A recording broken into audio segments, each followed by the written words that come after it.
This Sportz Blitz podcast is brought to you by LMG. Grow your business through logo design, paper products, and video production. Visit leemarketing.net to learn more. Welcome back to Sportz Blitz Live, presented by JR Sports Bar and Grill in SNS. Discount Tire here in the Auburn Blitz segment of the program, sponsored by Dane Sharp, attorney at law for all your legal needs. Make sure you call on Dane Sharp at 256-825-4631, and we'll go to the Dane Sharp attorney at law hotline. Welcome in our very own Andy Graham. Andy, thanks for joining us. It's my pleasure to be here.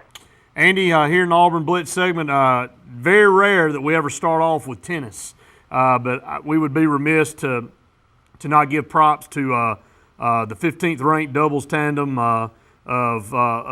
here in the girls' side that fell just short of the NCAA final. It ended up being Georgia and Alabama in the final, and Alabama ended up winning. But Auburn lost a close matchup of 6-4, 7-5 to Georgia's number 2 ranked pair. But a really, really good run for the Auburn girls. Yeah, they made history, farther than any doubles team had ever gone before. Plune Bergmans and Emily Flickinger, 5th ranked, 15th ranked in the country. They got on the roll toward the end of the season and just kind of steamrolled their way through the playoffs, beat some very impressive teams.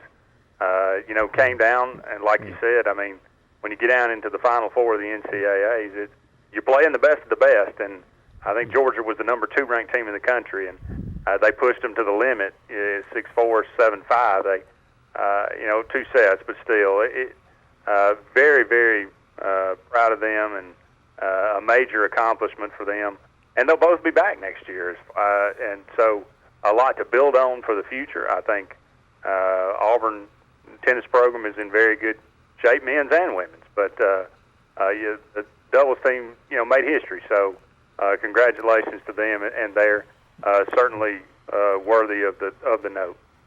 Andy, the Auburn men's golf team, ranked 23rd, came to an end. They finished 23rd actually at the NCAA men's golf championships with a plus 20 final round.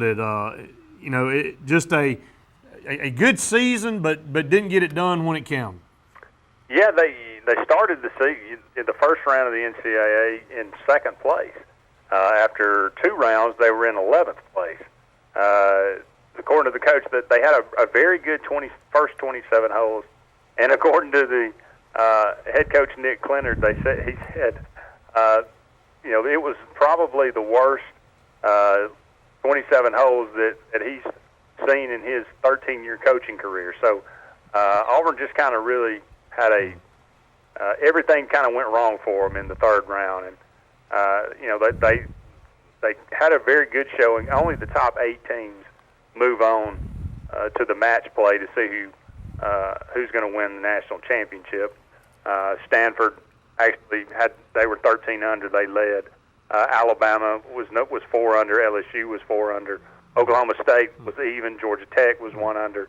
UCLA was +4. SMU +5, and Illinois was +5. So those teams will go on now.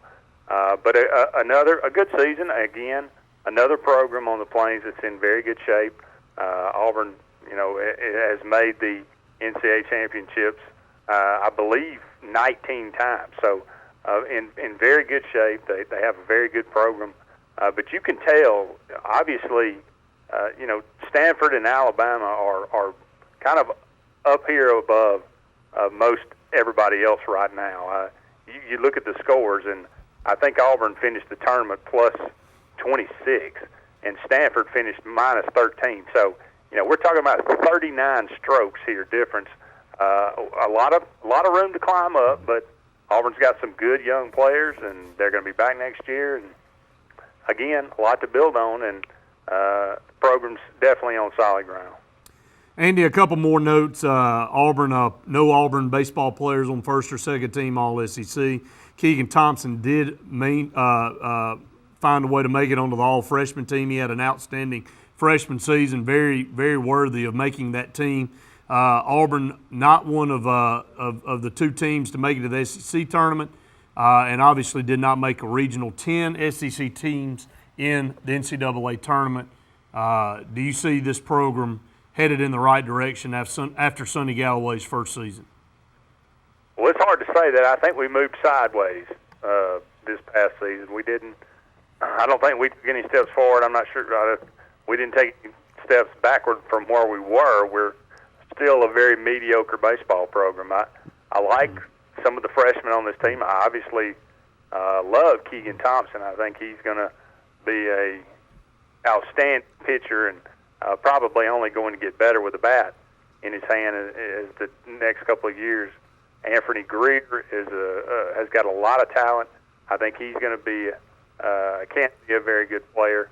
There's some other freshmen that Connor Short, Blake Logan, a lot of other freshmen that have got a lot of playing time this year. Auburn loses some seniors like Ryan Tella and Dave McTomshay, that are going to be missed, that have been there for a while. So, again, Sonny Galloway, it has definitely been a disappointment this year. I know he knows how to coach, so I expect Auburn to be better next year. If things don't go well next year, I would not expect him to be there a lot longer by his own choice. But if he can't get it done, I'm sure he wouldn't want to be there. It'll just sometimes things just don't fit. They just don't jive. So, but I fully expect Auburn has the ability and the players to be better next year. Like I say, I don't think we made any progress this year. I really don't. But next year is always a new year, and time has a way of healing wounds, and it can give you a new perspective coming into next year. And there's always turnover with players. You bring in a few junior college big bats, and because that's one of the things that Auburn's pitching, has been pretty good. It's just the hitting has been non-existent. So if you bring in some big bats from junior college, maybe you can have an immediate turnaround. And I know everybody in Auburn would love to see that happen, because baseball is kind of it's been such an institution at Auburn for a while, and it just hasn't. It's just been so mediocre for a decade. Good stuff, Andy, and also be remiss not to say that we are impressed with our softball program and where it is, and as we head to break here, and very, very close to making it to that super regional, and just basically one or two plays away from doing that. So unfortunate, had an injury that kept one of our better pitchers sidelined, but this Clint Meyer has this program on the up and up. Absolutely, I don't think there's any question about it. This team could have easily been in a super regional this year, and both pitchers that were stalwarts for the team coming back.